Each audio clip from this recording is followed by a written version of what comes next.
Welcome to Native Bidaské, Native News Online's weekly spotlight on the people making news and leading change in Indian country.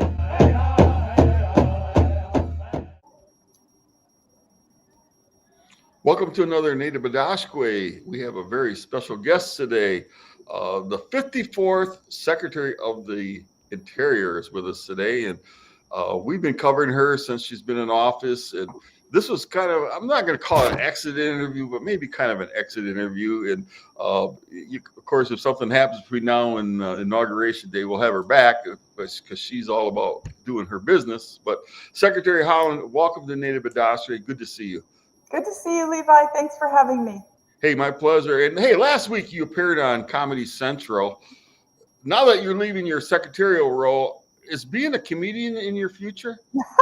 Hardly, no. I am definitely not a comedian, but thank you for thinking I was funny, Levi. You are funny. Now, listen, being the first Native American to serve in a secretarial role in a presidential cabinet is very historic. And we obviously noticed it at Native News Online and want to give you all the credit for that. How significant has that been to you personally to be the first Native American in a secretarial role? Sure. Well, of course, as I always say, representation matters, and I'm very honored that President Biden absolutely believed in that, because as you have seen, he has a cabinet that looks like America. More women, as he pointed out, when he was at the Labor Department yesterday, designating a new national monument for the home of Frances Perkins. And, you know, what I think about is, you know, standing on the shoulders of my grandparents, standing on the shoulders of my ancestors, bringing my family and my community members here with me every day when I look at the work that we have to do, and using my perspective to make sure that we are making the right decisions. And you know, this term we had a consultation about tribal consultations. We really made sure that tribes had a seat at the table. And I of course I credit President Biden because that was a priority for him. But it was also a priority for me. And when he made that a priority, I know what that meant, right? I understand what that means to make sure that Indian tribes have a seat at the table. But it wasn't just Indian tribes, it's everybody, it's communities, making sure that we're hearing from everyone, that I am managing this department in a balance as I promised. Yeah, I sometimes think of it. Of course, we're Native News Online, so of course we're going to think of Native Americans. But sometimes I think about your job and responsibilities way beyond Indian country. How many employees is it? So we have about 65,000 career staff across the country. Right, they're at all the national parks. They're at all of our wildlife refuges. They're on our BLM lands across the country. Working, you know, scientists in the U.S. Geological Survey, folks in the Bureau of Reclamation. We have dedicated career employees across this country who wake up every day ready to serve the American people, and that makes me really proud. Yes. Well, speaking of being proud, that's my next question. How do you know that? What was your proudest moment serving as Secretary of the Interior? Thank you, Levi. Well, I mean, there have been a lot of proud moments, right? Yes. I've had a wonderful opportunity to see how sea turtle nests are excavated, and we were able to, you know, let baby sea turtles into the ocean. That was a proud moment. It was also a really proud moment when President Biden redesignated Bears Ears on the White House lawn with tribal leaders there, the coalition members who worked so hard to make sure that sacred place was protected, and so many things. You know, we've plugged orphaned oil and gas wells across the country help to ensure that the air is clean for children to breathe. And there's so many things that we've been able to do, but I feel proud of many things. Well, and I want to take you to the fantastic work you did associated with the Indian boarding schools. And I know I've written it, and I've talked to tribal leaders, I've talked to other journalists, and I will ask the question, had a non-native been Secretary of Interior, would there have been a federal Indian boarding school investigation initiative? And the answer is no, there would not. They credit you for that. Tell me this, how did you come to the determination that it was really necessary to have that initiative? So, yes, well, we were working on an op-ed for one of the newspapers about boarding schools. And it was really interesting that we had been working on that for about a week, and then the graves from the site in Canada, that news broke, where they found the graves with 200 children, a mass grave in Canada, and it was interesting that those two things kind of happened at the same time.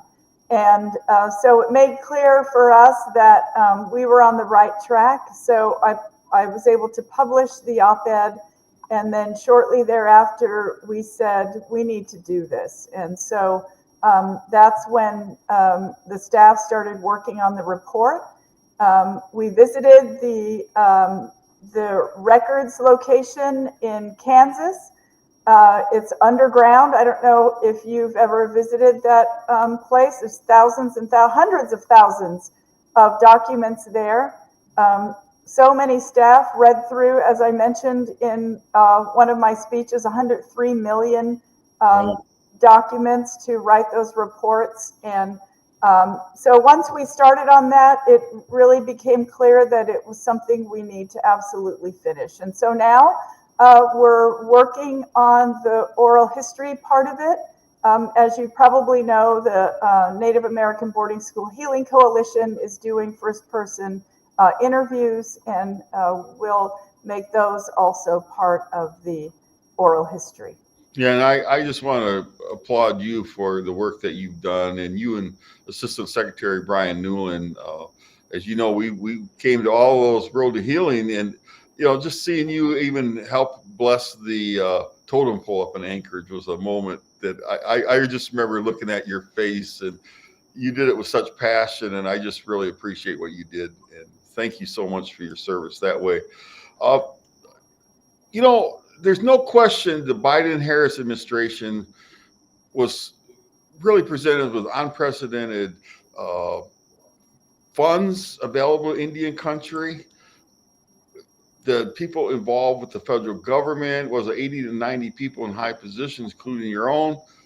And many of us think of it as a moment. How do we keep, now that you're leaving office, what should we do to ensure that the moment gets turned into momentum, so it doesn't come to a dead spot, dead stop? Yes, absolutely. So as you've heard me say many times, President Biden, through the laws that he signed, $45 billion into Indian country. That's 15 years worth of a Bureau of Indian Affairs annual budget in 4 years. And that's a funding stream that tribes have been able to put to work immediately.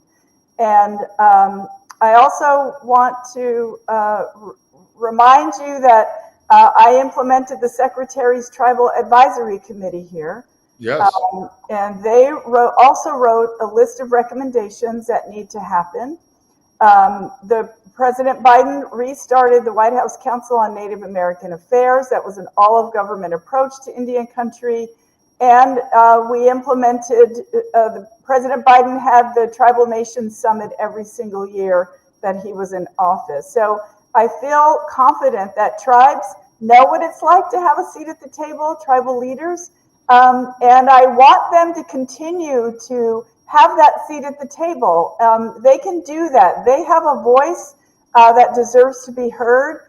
And my guess is that they are going to make sure that their voice is heard. This didn't just happen here at the Department of the Interior. As I mentioned, this was an all-of-government approach. And so there across the government, various departments had worked with tribes to make sure that they had a seat at the table in the decisions that they made for their respective departments. And I just really feel that tribes understand and know what it's like to have a seat at the table. And I don't think they're going back. Well, I have one last question. Do you have a regret, something you were not able to accomplish? Well, of course, we're still working, Levi. We still have a month left before this term is at an end, and everybody is working really hard. I had a meeting last week with all of the appointees the appointees that President Biden appointed to this department, and everybody brought a list with them of the things they want to get done. We're still working. So if you ask me on the very last day, if I have any regrets, maybe I could come up with some things that we didn't quite get across the finish line, but we have a month left. We're not wasting a moment. I have the best team ever, and they are all going to continue to work extremely hard until this term is at an end. Yeah, and I'll let you go, but I do want to compliment you on the team you assembled. I've enjoyed working with Assistant Secretary Brian Newland, Melissa Schwartz, on and on. I could name others, but thank you very much for all the hard work you did, and the representation for Indian country was just phenomenal. So thank you very much. Chima Gwich to you. And to our viewers, thank you for tuning in to another episode of Native Bidaské. We've been talking to the 54th Secretary of the Interior, Deb Haaland, who will leave office on January 20th. So blessings to her, and we'll see you next week. Thank you. Thank you.